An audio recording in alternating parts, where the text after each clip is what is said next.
Good evening. Last week, I joined a Zoom meeting. Parang buong buhay ko ngayon, puro Zoom na lang maghapon. The topic was sharing about the church. Somebody shared that the church is beset with problems. There's homosexuality and divorce is allowed. The end of the world is near, according to him. I wanted to intervene and said, but the Lord said, nobody knows the day nor the hour when the Master will come. And then he said, the stars will be falling from heaven. The skies will be disturbed. Every night I look at the stars. It's a full moon last night. I did not see them falling. Maybe it's not yet the end of the world. Maybe you are mistaken. I wanted to tell him, kakahiya naman Zoom meeting. International yun eh. But my thinking is like Saint Dominic Savio.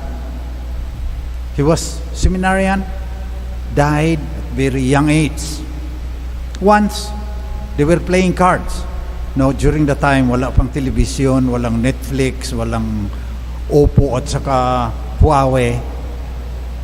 So, their recreation was playing cards or walking around the seminary. It was a rule. Everybody had to participate, like some sisters' convents today, still.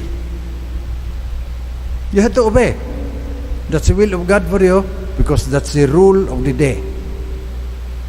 So Saint Dominic was asked, suppose you die tonight, or the Lord will come again tonight, what will you do? Saint Dominic said, I will still play cards. Very wise answer, because he was doing God's will. It was the rule in the convent, it was the rule in the seminary. He was acting according to God's will. So he did not have to make preparations like the gospel is telling us today. So do not bother yourself. Huwag ka nang tatakutin mo yung mga tao na malapit nang matapos ang mundo. Kahit matapos pa mamaya yan, ang gagawin mo to prepare. That's what the gospel is telling us today. To make preparations and act in accord with His will. Because the Master Himself told us what will happen at the end of time. Son of Man will come with His angels in all His glory. Then He will say, come, blessed of my Father, Matthew chapter 25. Come, blessed of my Father, to your reward, eternal joy. Because I was hungry, you give me food. I was thirsty, you give me drink. And they will be saying, Lord, we did not see. We were giving food to the hungry children in the slum area. And the Lord will say, you did it to the least, my brothers and sisters. You did it to me. That's why I'm rewarding you now. Then the others will say, Lord, when did we see you hungry? Kung nakita ka lang namin, pakainin ka namin. And the Lord will say, when you did not do it to the least of my brothers and sisters, you did not do it to me. Go into eternal darkness. So if we are logical, no matter when we will die or when the Lord will come again, feed the hungry. Because that's what He will ask. He will not ask you, were you a good seminarian? Were you a good nun?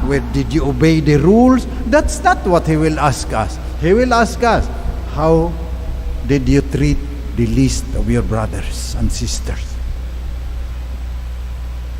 So to prepare for the coming of the Lord, just like in the gospel today, we should prepare by doing His will. And His will is that we should preach gospel to the poor. Ang dami-dami nating pinagkakaabalahan eh. So last week, I also told the dioceses in Mindanao are mobilizing for the Laudato Si Covenant. I invited them. Laudato Si Covenant vision: 1 billion bamboo, 1 million organic farmers network using drones and e-commerce platforms to feed the hungry, 10 million out of school youth educated and prepared for the future. They said they will join. So I told them, ipanay. In Bisayan, that means bilangan tayo. Ang dami-dami nating webinar ng Zoom, ano ang Laudato Si, matatapos na ang mundo. Bilangan tayo, ilan napakain mo na nagugutom? Ikaw ba naging dahilan na hindi nakakain yung mga nagugutom? Bumuto ka ba doon sa mga magnanakaw? Ninakaw yung buwis mo, pera ng bayan, pangpakain sana ng DSWD sa mga bata? Ikaw ba DSWD, yung pampakain, pinakain mo ba? Pananagutan natin yan. Bilangan na ngayon kung anong gagawin mo para mapatupad ang Laudato Si. Pang-anim na taon na ngayon eh. Dami-dami ng webinar niyan, dami-daming mga devotions niyan para sa Laudato Si. Pero hindi nagbibilangan ilan yung napakain mo. Matthew chapter 25. Kaya sa halip na mananakot ng iba, wala nang ibang gagawin, nagagapi. We are overcome by our terror that the Lord will come again. Kami sa Christ the King, we are not overcome.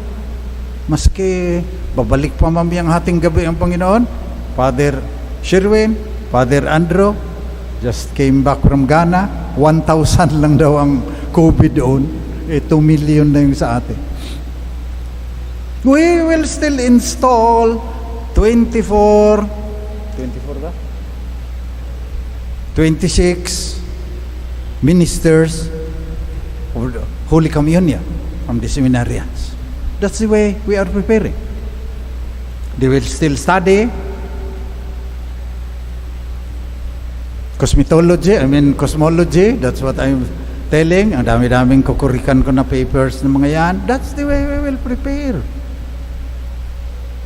Huwag kang magpagapi sa takot mo na, naku, itong pandemic, sinyalis na ng Panginoon yan, signos na yan, napabalik na siya. Ano ngayon kung babalik?